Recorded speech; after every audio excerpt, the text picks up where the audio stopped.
Hello મિત્રો, આજના વિડીયોમાં આપણે ધોરણ 6 સામાજિક વિજ્ઞાનમાં નવી જે બુક આવી છે 2026ની એમાં પહેલો પાઠ પ્રકરણ 1 એ જોવાના છીએ. તો સ્ટાર્ટ કરીએ. આપણે પહેલો પાઠ છે પૃથ્વી પર સ્થાનોની સ્થિતિ. તો આના વિશે આપણે જોઈએ તો પૃથ્વી પર સ્થાનોની સ્થિતિ ખજાનાની શોધ માટેની માર્ગદર્શિકા એવું કહી શકાય.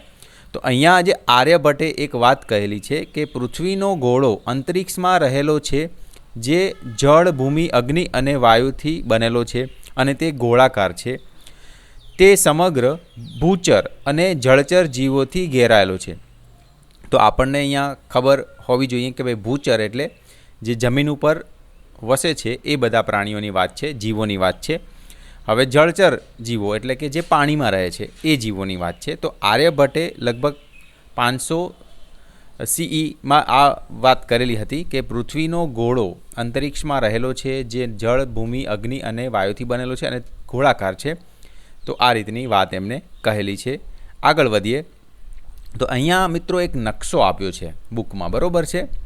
તો હવે એ નકશો શું છે એના વિશે માહિતી આપી છે. એ માહિતી આપણે જોતાં જોતાં નકશાને પણ જોતા જઈશું. તો જુઓ, આ નકશો 1954માં ડચ નકશાકાર પેટ્રસ પ્લાન્સિયસ દ્વારા બનાવવામાં આવ્યો હતો. એનું નામ પણ તમે જોઈ શકો છો, હે ને, પેટ્રો પ્લાન્સિયસ. તો આ એનું નામ 1900 અહીંયા વાત કરી છે ને 54, એ પણ અહીંયા લખેલું છે. બરાબર દેખાતું નથી નકશામાં, પણ અહીંયા લખેલું છે. તો આ રીતના જોઈ શકાય છે. હવે આગળ વિગત જોઈએ તો મુખ્ય વિશેષતાઓ, તે બે ગોળાર્ધ એટલે કે આ નકશામાં પૃથ્વીને બે ભાગમાં પૂર્વ અને પશ્ચિમ ગોળાર્ધ દર્શાવવામાં આવી છે. તો જોઈ શકાય છે આ પશ્ચિમ પૂર્વ એમ બે ગોળામાં જુઓ અલગ અલગ વહેંચવામાં આવ્યું છે, જે અહીંયા આપણને જોવામાં આવી રહ્યું છે, જે અહીંયા વાત કરી છે. ભૌગોલિક વિગતોની વાત કરીએ, તે સમયના દરિયાઈ પ્રવાસોના આધારે આ નકશો ખૂબ જ સચોટ માનવામાં આવતો હતો. તેમાં એશિયા, આફ્રિકા અને અમેરિકાના કિનારાઓ જોઈ શકાય છે. તો આમાં એશિયા, અમેરિકા ને શું કહેવાય, આફ્રિકા, આ બધું જ અહીંયા દર્શાવેલું છે. અહીંયા તમે અલગ અલગ એને જોઈ શકો છો, બરાબર. હવે આગળ વિગત જોઈએ. કલાત્મક ચિત્રો, નકશાની કિનારીઓ પર યુરોપ, એશિયા, આફ્રિકા અને અમેરિકાની સંસ્કૃતિ અને પ્રાણીઓના સુંદર ચિત્રો દોરેલા છે.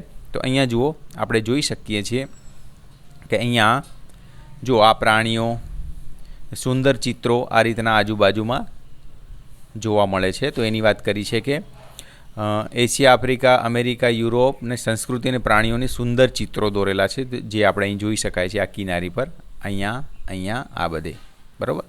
હવે આગળ જોઈ ખગોળશાસ્ત્ર, નકશાની વચ્ચેના ભાગમાં ઉપર અને નીચે આકાશના તારામંડળો પણ દર્શાવવામાં આવ્યા છે. જુઓ, આની વાત કરે છે.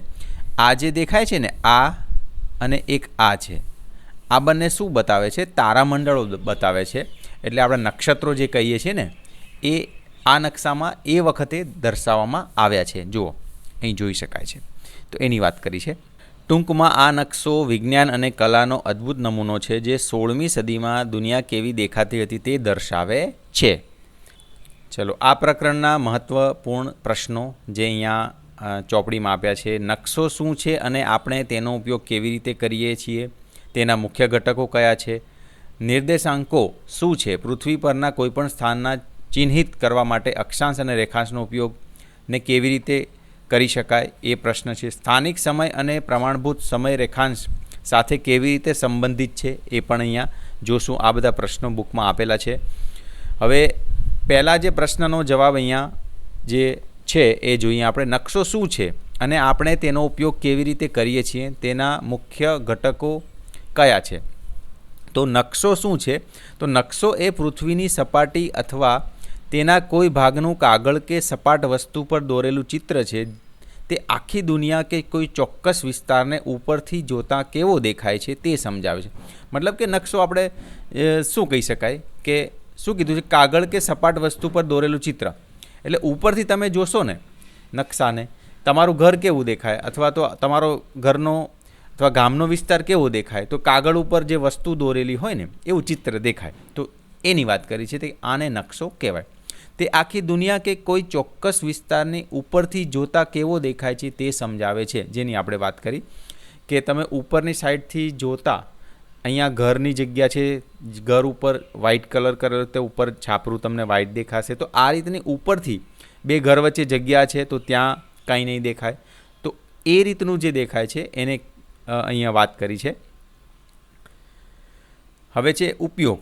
આપણે નકશાનો ઉપયોગ રસ્તો શોધવા માટે, કોઈ અજાણ્યા સ્થળની માહિતી મેળવવા માટે અને પૃથ્વી પરના અલગ અલગ દેશો કે રાજ્યોની સરહદો સમજવા માટે કરીએ છીએ.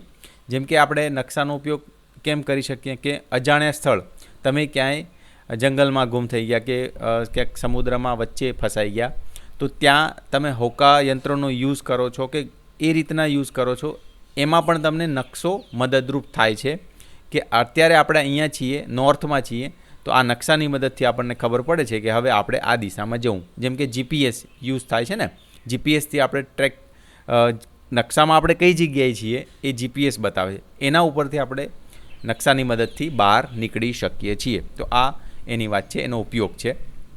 હવે મુખ્ય ઘટકો. નકશાના મુખ્ય 3 ઘટકો છે: દિશા, ડાયરેક્શન, અંતર, સ્કેલ અને પ્રતીકો.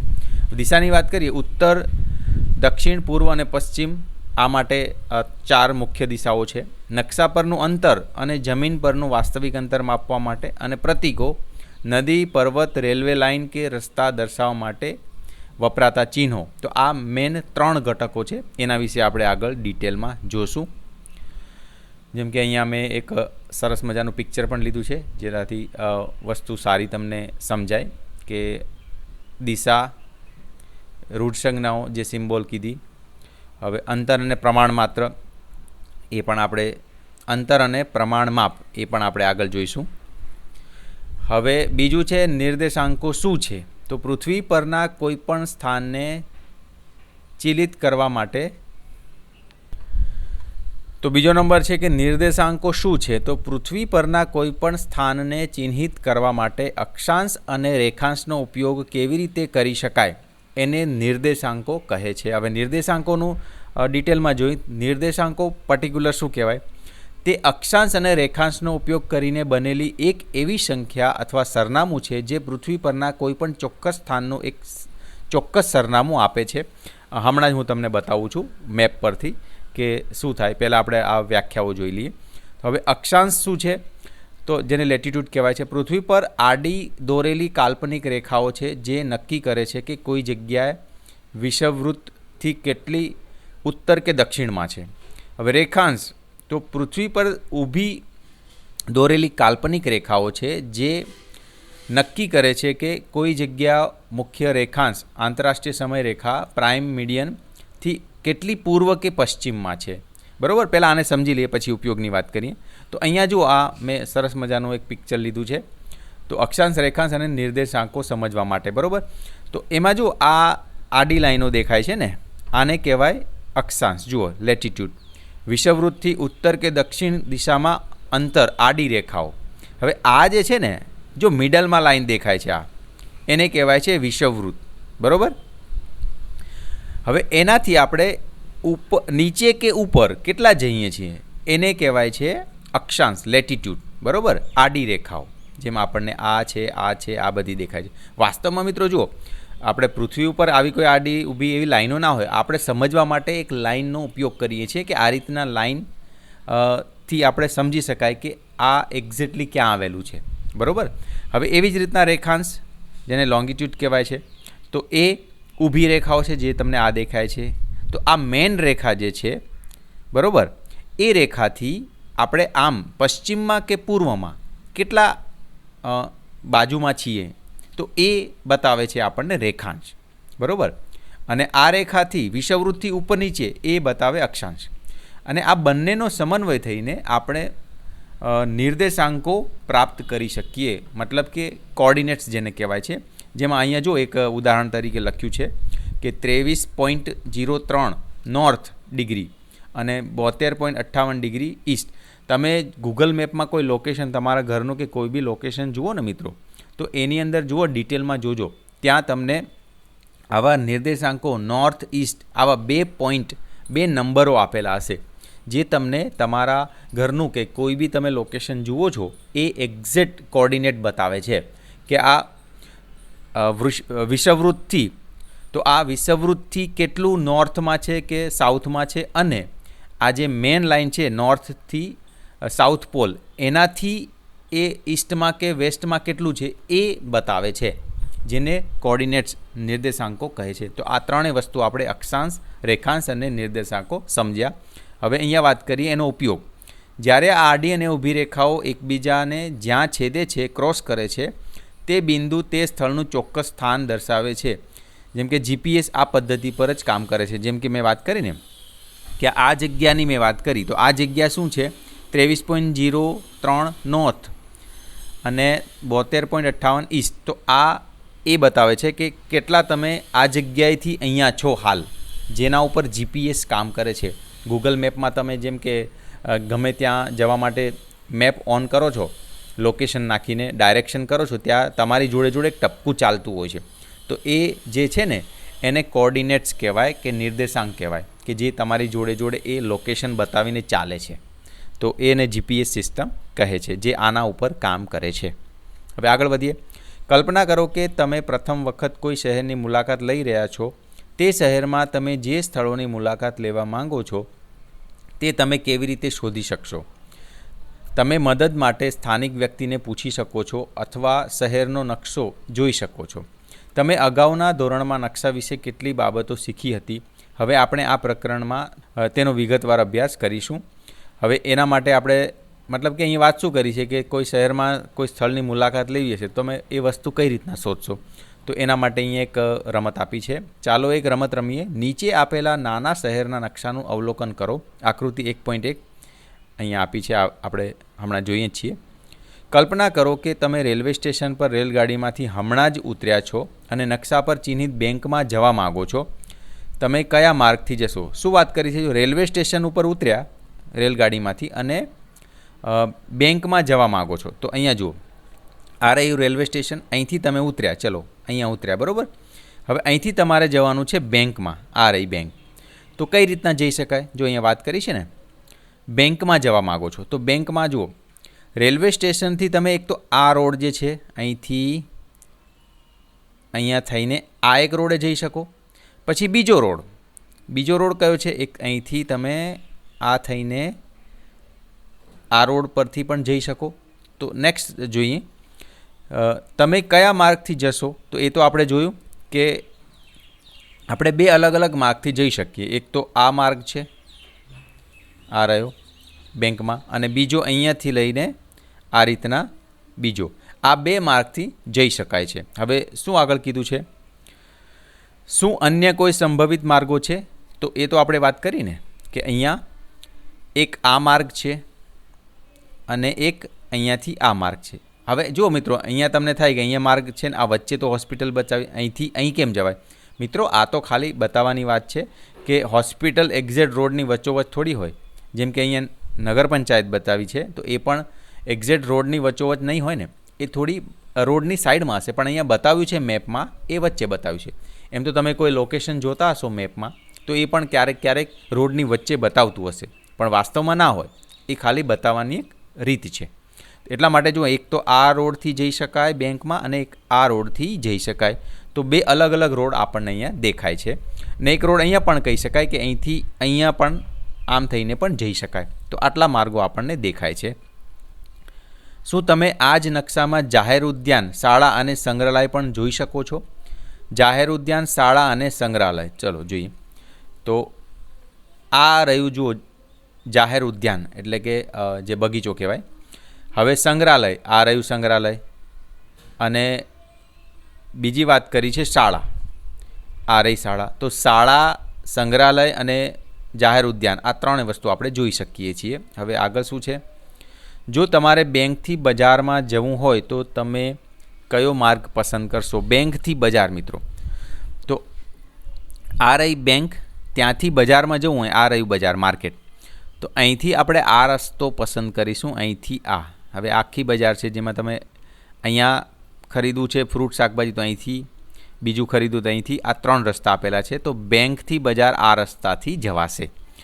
ચલો હવે શું કીધું છે, આવા સંજોગોમાં જ નકશાનો ઉપયોગ આવે છે. જુઓ, એટલે એવું કીધું છે કે આવી બધી વસ્તુ અહીંથી તમારે અહીં જવું છે, એક જગ્યાએથી બીજી જગ્યાએ જવું છે, તો આ કેસમાં જ નકશો તમને કામ આવે છે, ઉપયોગ થાય છે. તો એ વસ્તુ અહીંયા સમજવામાં આપણને હેલ્પ થાય છે. આગળ વધીએ. નકશો એ ખજાનાની શોધ માટેની માર્ગદર્શિકા જેવો છે. તે તમને બતાવે છે કે કયું સ્થળ ક્યાં આવેલું છે અને ત્યાં કેવી રીતે પહોંચી શકાય. નકશાના ઉપરના જમણા ખૂણે આપેલા 4 તીરો પર ધ્યાન આપો. આપણે આગળ જોઈશું કે તેઓ કઈ રીતે ચોક્કસ દિશાઓનો નિર્દેશ કરે છે અને નકશાને સમજવામાં વધુ મદદરૂપ થાય છે. તો અહીંયા આની વાત કરી છે મિત્રો, કે આ જે નિશાન દેખાય છે ને એ જુઓ, આ નોર્થ, ઉત્તર, દક્ષિણ, આ પૂર્વ અને પશ્ચિમ. તો એ 4 તીરોની વાત કરી છે, જેનામાં આગળ આપણે વધારે સ્ટડી કરીશું. ચલો હવે અહીંયા આ જ વસ્તુમાં કંઈક શોધવાનું કીધું છે. ચાલો શોધીએ. પાના નંબર 8 પર આપેલા આકૃતિ 1.1ના નકશામાં, એટલે કે આ નકશાની વાત કરી છે. તો અહીંયા પહેલા પ્રશ્નમાં કીધું છે હોસ્પિટલને ચિહ્નિત કરો. તો અહીંયા જોઈ શકાય છે હોસ્પિટલ ક્યાં છે, આ રહી. તો આપણે આ હોસ્પિટલને અહીંયા માર્ક કર્યું છે, આ રહી હોસ્પિટલ એમ. તો અહીંયા આગળ બીજો પ્રશ્ન છે કે વાદળી રંગના વિસ્તારો શું દર્શાવે છે. તો અહીંયા જોઈ શકાય છે આ વાદળી રંગ છે, નદી છે, આ મતલબ કે તળાવ છે. તો મતલબ શું કહેવાય કે નદી અથવા તો તળાવ દર્શાવે છે. તો જોઈ અહીંયા જેમ કે જવાબ લખી શકાય કે તળાવ અને નદી દર્શાવે છે. બરાબર. હવે ત્રીજો પ્રશ્ન છે, શાળા, નગર પંચાયત કે જાહેર ઉદ્યાનમાંથી રેલવે સ્ટેશનથી કયું સ્થળ સૌથી દૂર આવેલું છે. શાળા, નગર પંચાયત અને જાહેર ઉદ્યાન, આ ત્રણમાં સ્ટેશનથી, રેલવે સ્ટેશનથી આ ત્રણમાંથી કયું દૂર છે એવું પૂછેલું. તો જોઈએ આપણે ત્રણમાંથી શું દૂર છે. તો અહીં જોઈ શકાય છે કે રેલવે સ્ટેશનથી શાળા એ તો નજીક જ છે, પછી નગર પંચાયત એ પણ સ્કૂલથી, શાળાથી દૂર છે પણ જાહેર ઉદ્યાનથી નજીક છે. મતલબ કે કહી શકાય રેલવે સ્ટેશનથી જાહેર ઉદ્યાન સૌથી દૂર છે, જે આપણે લખ્યું છે અહીંયા જવાબમાં કે રેલવે સ્ટેશનથી જાહેર ઉદ્યાન સૌથી દૂર છે. તો વર્ગ પ્રવૃત્તિ તરીકે 3 કે 4 વિદ્યાર્થીઓના અલગ અલગ જૂથ બનાવો. દરેક જૂથે તેમની શાળા અને તે તરફ જતા કેટલાક માર્ગો બતાવતો આવો નકશો બનાવવાનો છે.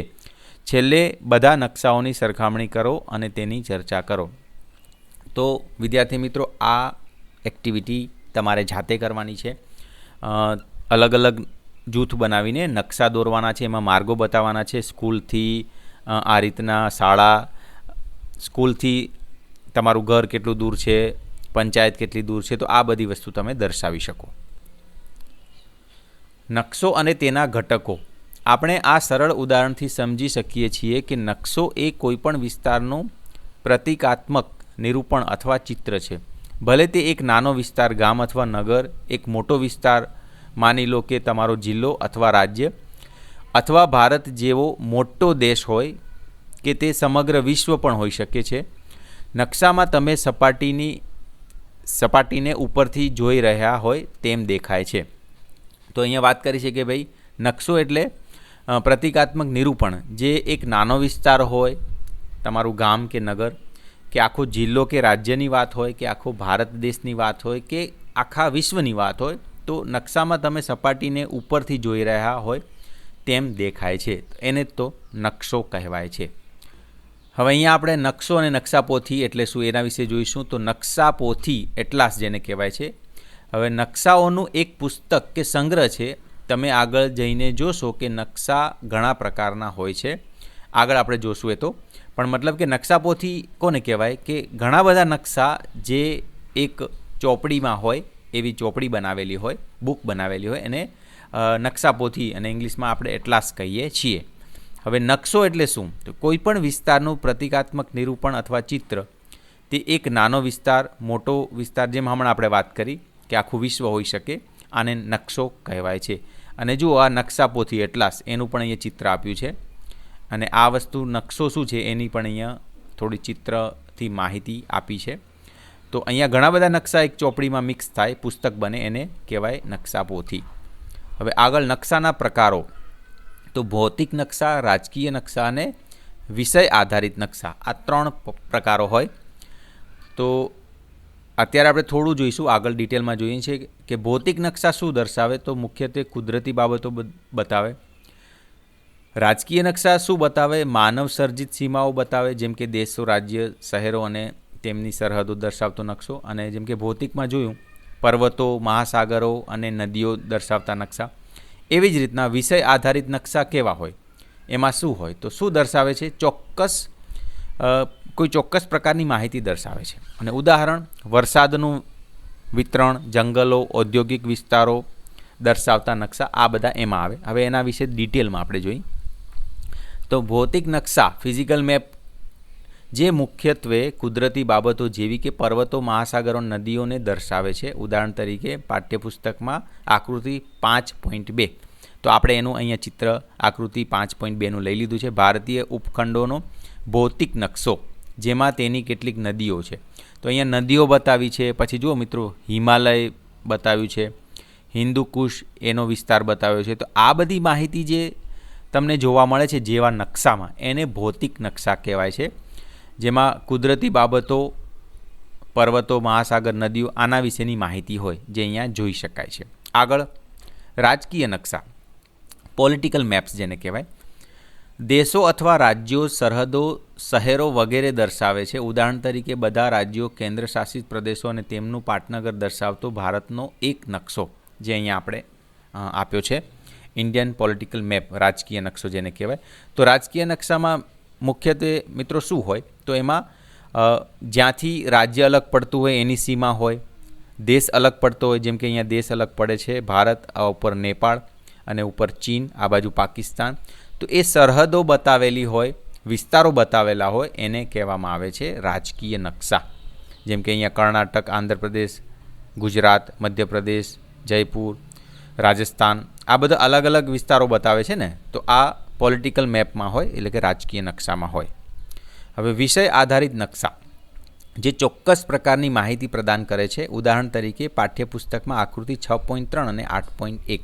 હવે 6.3 આ આકૃતિ આપણે જોઈ શકાય છે, જેમાં વિષય આધારિત એટલે કે ચોક્કસ પ્રકારની માહિતી, જેમ કે અહીંયા તમને ઐતિહાસિક બધી માહિતી, ઝેલમ નદી, આ તો બધું છે જ, પણ અહીંયા જુઓ મોહેંજો-દડો જે આપણી સંસ્કૃતિ પહેલાંની, એના વિશે પણ અહીંયા માહિતી આપી છે. તો આ ચોક્કસ પ્રકારની માહિતી જે બતાવે એને કહેવાય વિષય આધારિત. જેમ કે આગળ આપણે વધારે ડિટેલમાં અહીંયા સમજી શકાય છે.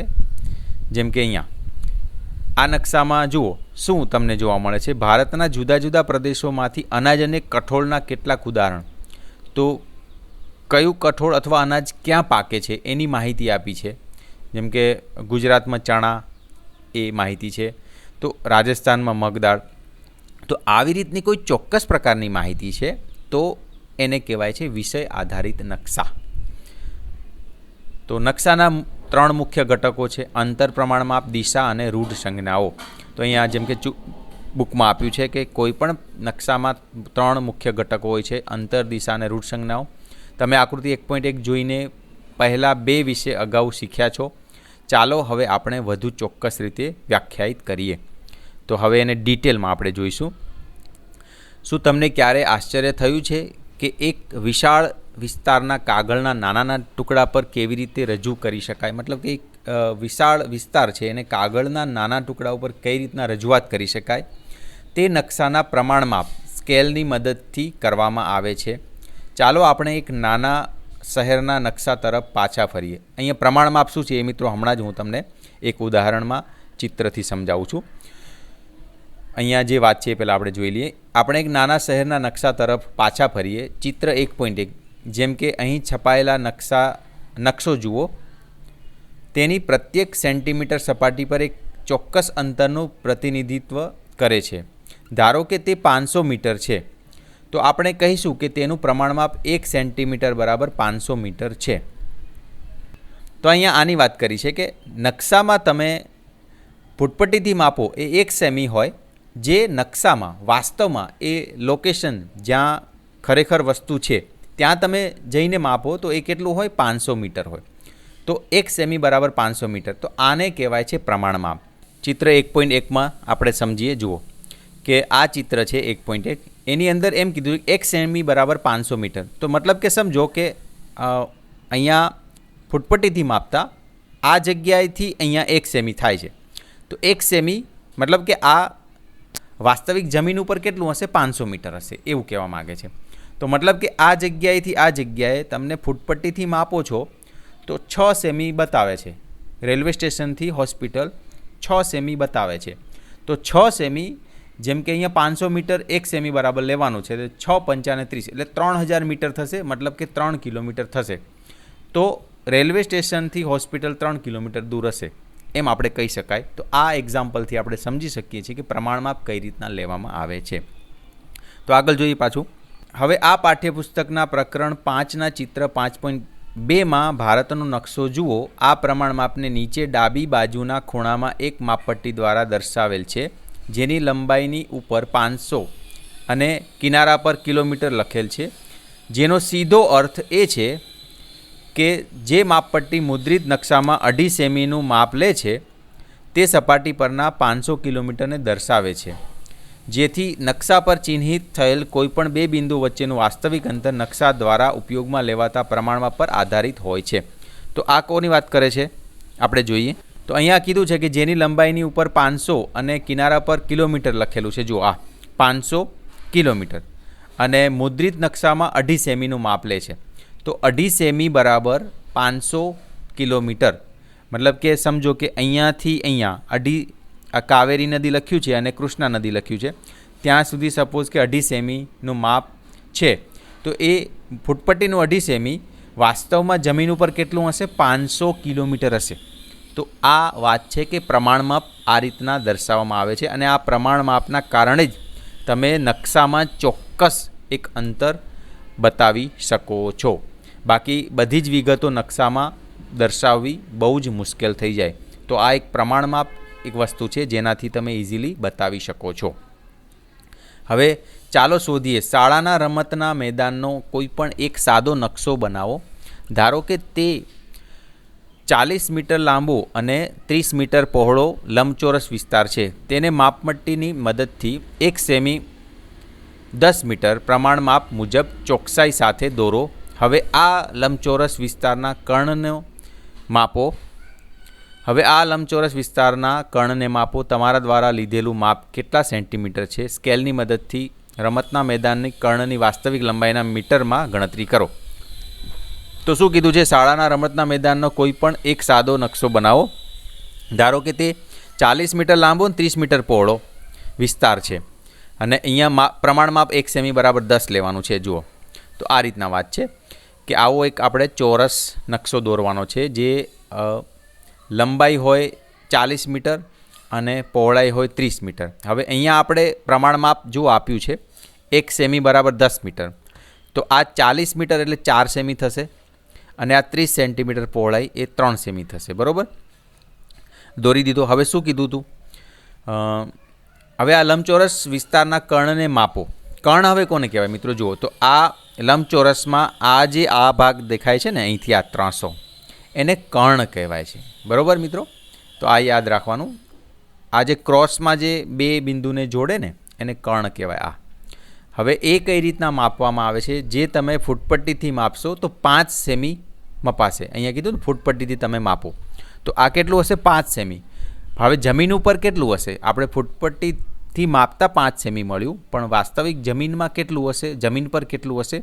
તો એની ગણતરી પણ અહીંયા બતાવી છે. વાસ્તવિક ગણતરી 5 સેમી ગુણ્યા 10 મીટર, કારણ કે 1 સેમી બરાબર 10 મીટર પ્રમાણમાપ લીધેલું છે.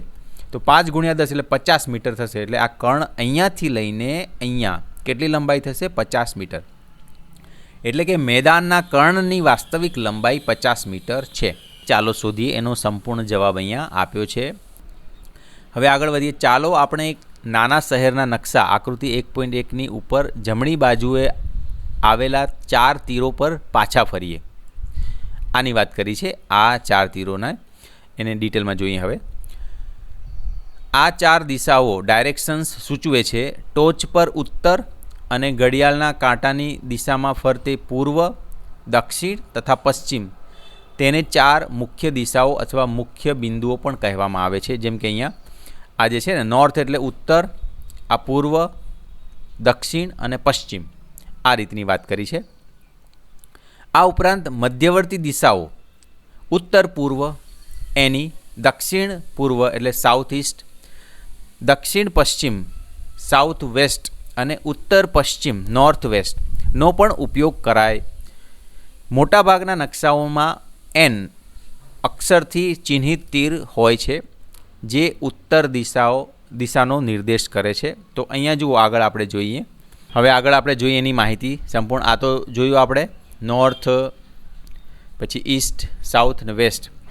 એને વધારે ડિટેલમાં આપણે જોઈએ કે મોટાભાગના નકશાઓમાં એન અક્ષરથી ચિહ્નિત તીર હોય છે જે ઉત્તર દિશાનો નિર્દેશ કરે છે. અને અહીંયા જે બીજી બધી દિશાઓ ઉત્તર પૂર્વ એટલે કે નોર્થ ઈસ્ટ, આ જે ઉત્તર અને પૂર્વ વચ્ચે જે છે ને એની વાત કરી છે, એને કહેવાય છે ઉત્તર પૂર્વ, નોર્થ ઈસ્ટ. હવે દક્ષિણ પૂર્વ, આ દક્ષિણ અને પૂર્વ વચ્ચે જે છે આ દક્ષિણ પૂર્વ, જેને આપણે SE વડે લખીએ છીએ સાઉથ ઈસ્ટ. આ ઉત્તર પૂર્વ છે એને લખીએ છીએ એની. દક્ષિણ પશ્ચિમ સાઉથ વેસ્ટ, આ રહી દક્ષિણ પશ્ચિમ, જેને લખીએ છીએ SW એટલે સાઉથ વેસ્ટ. અને ઉત્તર પશ્ચિમ જેને લખીએ છીએ નોર્થ વેસ્ટ. તો આ રીતના મુખ્ય તો 4 છે, ઉત્તર પૂર્વ દક્ષિણ અને પશ્ચિમ, અને બીજા 4 ઉત્તર પૂર્વ, દક્ષિણ પશ્ચિમ અને ઉત્તર પશ્ચિમ.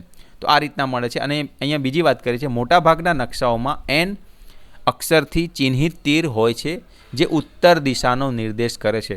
તો મિત્રો નોર્મલી તમે જોશો જેની વાત કરી છે કે નકશામાં આમ એન ઉત્તર એની જ વાત કરી હશે. મોસ્ટલી નકશામાં બીજું કોઈ ના આપ્યું હોય તો તમને ઉત્તર આપેલું હોય, અને ગુજરાતીમાં હોય તો ઉત્તરનો આપેલો હોય. તો આ રીતના તમે જોઈ શકો છો કે નકશામાં ઉત્તર દિશા આપેલી હોય, એન લખેલો હોય, મતલબ કે આ દિશા ઉત્તર છે, એવી રીતના તીર મારેલું હશે એની વાત કરી છે. જેમ કે અહીંયા, જેમ કે આ ઉત્તર છે ને એન, નોર્થ ઉત્તર મારેલો છે, અને આ બધી દિશાઓ શું છે એના વિશે પણ આપણે હમણાં જોયું જ. આ મધ્યવર્તી દિશાઓ કહેવાય. આ વચ્ચેની છે ને ઉત્તર પૂર્વ, દક્ષિણ પૂર્વ, દક્ષિણ પશ્ચિમ, ઉત્તર પશ્ચિમ, આ બધી મધ્યવર્તી દિશાઓ કહેવાય. ને 4 મુખ્ય દિશાઓ એ તો આપણને ખબર જ છે, ઉત્તર, દક્ષિણ, પૂર્વ, પશ્ચિમ, અને આ બીજી છે મધ્યવર્તી છે. હવે ચાલો શોધીએ નાના શહેરના નકશા પર ફરીથી વિચારો. નાના શહેરના નકશા પર ફરીથી વિચાર કરો. નીચે આપેલી યાદીમાં સાચા અને ખોટા વાક્યોને ઓળખો. હવે બજાર હોસ્પિટલથી ઉત્તરમાં આવેલું છે, આ બધી વિશે આપણે અહીંયા બતાવ્યું છે, એના જવાબ પણ લખેલા છે. તો અહીંયા પહેલો પ્રશ્ન છે, બજાર હોસ્પિટલની ઉત્તરમાં આવેલું છે, ખોટું કેમ? બજાર હોસ્પિટલની નીચે એટલે કે દક્ષિણ. આમ જોવા જઈએ ને તો હોસ્પિટલથી એક્ઝેક્ટ દક્ષિણ ના કહેવાય, દક્ષિણથી પૂર્વ એટલે દક્ષિણ પૂર્વ, ઓકે, એ દિશા કહેવાય. પણ આમ જોઈએ તો હોસ્પિટલથી દક્ષિણ દિશામાં કહેવાય. એટલે અહીંયા વાક્ય આપ્યું છે હોસ્પિટલની ઉત્તરમાં આવેલું છે, તો ખોટી વાત છે, એટલે ખોટું લખીશું. સંગ્રહાલય બેંકની દક્ષિણ પૂર્વ દિશામાં આવેલું છે, ખોટું, કારણ કે સંગ્રહાલય બેંકની બરાબર નીચે દક્ષિણ દિશામાં આવેલું છે, એટલે આ ખોટું આવશે. હવે ત્રીજું વાક્ય છે કે રેલવે સ્ટેશન હોસ્પિટલની ઉત્તર પશ્ચિમમાં છે, તો સાચું. હોસ્પિટલથી રેલવે સ્ટેશન ઉત્તર પશ્ચિમ દિશામાં છે, આપણે જોઈ શકાય છે. આ હોસ્પિટલ છે અને રેલવે સ્ટેશન આ છે, જે પશ્ચિમમાં નથી, ઉત્તરમાં નથી, તો ઉત્તર પશ્ચિમ દિશામાં છે, તો એ સાચું આવશે. અને છેલ્લું વાક્ય છે તળાવ રહેણાંક મકાનોની ઉત્તર પશ્ચિમમાં છે. તળાવ જે છે એ રહેણાંક મકાનોની ઉત્તર પશ્ચિમમાં છે, ખોટું છે. તળાવ જે છે મકાનોની નીચે અને ડાબી બાજુ દક્ષિણ પશ્ચિમમાં આવેલું છે, જોઈ શકાય છે. હવે આ તો આપણે જોયું જ છે. રૂઢ સંજ્ઞાઓ એ નકશાનું બીજું એક મહત્ત્વનું ઘટક છે. આપણા નકશામાં વાસ્તવિક ઇમારતો અને કેટલાક અન્ય ઘટકોના નાના ચિત્રો છે, પરંતુ મોટા શહેર અથવા દેશના નકશા પર આ બધાને દર્શાવવા માટે પૂરતી જગ્યા ન હોય. તેના બદલે આ આકારોને દોરવા માટે રૂઢ સંજ્ઞાઓનો ઉપયોગ કરવામાં આવે છે. ઉદાહરણ તરીકે વિવિધ પ્રકારની ઇમારતો, દાખલા તરીકે રેલવે સ્ટેશન, શાળા, પોસ્ટ ઓફિસ, માર્ગો, રેલવે લાઇન અને નદી, તળાવ અથવા જંગલ માટેની રૂઢ સંજ્ઞાઓ. આ રીતે નકશા પર ઉપલબ્ધ મર્યાદિત જગ્યામાં ઘણી વિગતો દર્શાવી શકાય છે. એટલે અહીંયા રૂઢ સંજ્ઞાનો મતલબ શું છે કે નકશામાં મોટા મોટા રસ્તા કે એવી કેવી રીતના બતાવવાના, એ તો ના બતાવી શકાય ને પિક્ચરમાં. તો એના માટે એક સંજ્ઞા આપી છે કે એક લાઈન બતાવી હોય તો એને રસ્તો સમજવો એ રીતના. તો એના વિશે વાત કરી છે. તો આ રૂટ સંજ્ઞા શું છે એના વિશેની માહિતી હવે જોઈએ. જેમ કે અહીંયા વિવિધ વપરાશકર્તાઓ નકશાને વધુ સરળતાથી સમજે માટે નકશા નિર્માતાઓ ચોક્કસ રૂટ સંજ્ઞાનો ઉપયોગ કરે છે. વિવિધ દેશો રૂટ સંજ્ઞાઓ વિવિધ સમૂહનો ઉપયોગ કરે છે. સરકારી સંસ્થા ભારતીય સર્વેક્ષણ વિભાગ ભારત અથવા ભારતના ભાગોના નકશા માટે રૂટ સંજ્ઞાઓનો એક સંગ્રહ નક્કી કરેલો છે. તેમાંથી કેટલીક પસંદ કરેલ રૂટ સંજ્ઞાઓ પાના નંબર 12 પર આકૃતિ 1.2માં દર્શાવેલ છે. તો આ છે 1.2 આકૃતિ. જેમ કે railway line, broad gauge, metre gauge, railway station. એને નકશામાં કઈ રીતના જોઈ શકો તમે? આ રીતના રેલવે લાઇન, આ બ્રોડગેજ અને આ મીટર ગેજ. હવે તો બ્રોડગેજ ખાસ રહી નથી. હવે રસ્તાઓ પાકા કાચા, તો આ પાકા રસ્તા, આ કાચા રસ્તા આવી રીતના બતાવ્યું હશે. સીમાઓ આંતરરાષ્ટ્રીય, આંતરરાજ્ય અને આંતરજિલ્લા. તો આંતરરાષ્ટ્રીય સરહદો આ રીતના બતાવેલી હશે. આંતરરાજ્ય બે રાજ્યો વચ્ચે આવી રીતના સીમાઓ બતાવેલી છે નકશામાં, અને જિલ્લા વચ્ચે આવી. હવે નદી, કૂવો, તળાવ, નહેર, પુલ. આ નદી છે, આ કૂવો, તળાવ, નહેર અને આ પુલ. તો એને વિશેની સંજ્ઞાઓ આ છે. તો આનાથી સમજી જવું, આવું હોય તો સમજી જવું કે આ નદી છે, આવું હોય તો સમજી જવું કે ભાઈ આ તળાવ છે, આ કૂવો છે, આ નહેર છે, આ પુલ છે. હવે મંદિર, ચર્ચ, મસ્જિદ, છતરડી એટલે કે છત્રી. તો આ જો આ મંદિર છે, આ ચર્ચ છે, આ મસ્જિદ છે. તો આ રીતના સમજી શકાય કે આ સંજ્ઞાઓથી કે ભાઈ આ જ વસ્તુ છે. હવે પોસ્ટ ઓફિસ, પોસ્ટ અને ટેલિગ્રામ ઓફિસ, પોલીસ સ્ટેશન. તો એને આ રીતના પીઓ, આ પોસ્ટ ઓફિસ, પોસ્ટ અને ટેલિગ્રામ ઓફિસ અને આ રીતના બધી વસ્તુ. પોલીસ સ્ટેશન તો પીએસ લખેલું હશે. હવે વસાહત, કબ્રસ્તાન. તો આ વસાહત છે, આ કબ્રસ્તાન છે, એના આવી રીતના સિમ્બોલ આપેલા હોય. વૃક્ષો અને ઘાસ, આ વૃક્ષો છે, આ ઘાસ માટે આવું છે. તો આ અલગ અલગ રૂટ સંજ્ઞાઓ છે જે નકશામાં દર્શાવેલી હોય તો સમજે છે કે આ વસ્તુ અહીંયા આવેલી છે. તો એ અહીંયા ઉપયોગ આનો એ રીતના થાય છે નકશામાં. હવે ચાલો શોધીએ. તમારા ઘર, શાળા કે અન્ય કેટલાક મહત્ત્વપૂર્ણ સ્થાનો સહિત તમારા વિસ્તાર અથવા તમારા ગામનો કામચલાઉ નકશો દોરો અને મુખ્ય દિશાઓ દર્શાવો. દર્શાવેલ કેટલીક મહત્ત્વપૂર્ણ આકૃતિઓને દોરવા માટે કેટલાક ચિહ્નોનો ઉપયોગ કરો. તે આકૃતિ 1.2માં પાના નંબર 12 પર દર્શાવેલ છે. તો આનો આપણે એક પિક્ચર દોરીશું. આમ તો આ તમારે જાતે જ કરવાની છે, પણ આપણે તો અહીંયા એક AI ઇમેજથી સમજવાની કોશિશ કરી છે. જે પ્રશ્ન છે એ દોર્યું છે કે આવી રીતના તમે અમારું ગામ, અહીંયા જેમ કે ઉત્તર, દક્ષિણ, પૂર્વ, પશ્ચિમ આપ્યું છે, રેલવે સ્ટેશન, ગ્રામ પંચાયત, આ અલગ અલગ વિસ્તારોથી તમને આ જે પ્રશ્ન છે એનો જવાબ અહીંયા આપેલો છે. તો મિત્રો આ વિડીયોમાં આપણે આટલું જ કવર કરીએ છીએ. ને અહીંયા જે ત્રણેય ઘટકોનો સમન્વય જે છે ને અહીંયા બતાવ્યો છે, બરાબર, કે ત્રણે જે ઘટક છે પ્રમાણમાપ, રૂટ સંજ્ઞાઓ અને દિશા કઈ રીતના એક સાથે કામ કરે છે એની વાત કરી છે. તો મિત્રો આ વિડીયોમાં આપણે આટલું જ રાખીએ છીએ. નેક્સ્ટ વિડીયોમાં જે બાકીની એક્ટિવિટી છે એ કવર કરીશું. અને આ વિડીયો કેવો લાગ્યો એ જરૂરથી કહેજો. અને હજુ સુધી જો તમે ચેનલને સબસ્ક્રાઈબ ના કરી હોય તો કરી દેજો. અને આ વિડીયો જ્યારે તમે લાઈક કરો છો ત્યારે ત્યાં હાઇપનો ઓપ્શન આવે છે તે કરી દેવું, જેથી વિડીયો મેક્સિમમ લોકો સુધી પહોંચી શકે. અને આ વિડીયોની PDF જોઈતી હોય તો આપણી ટેલિગ્રામ જે ચેનલ છે તેને જોઈન કરી લેવી, જેની લિંક હું ડિસ્ક્રિપ્શનમાં આપું છું. ધન્યવાદ.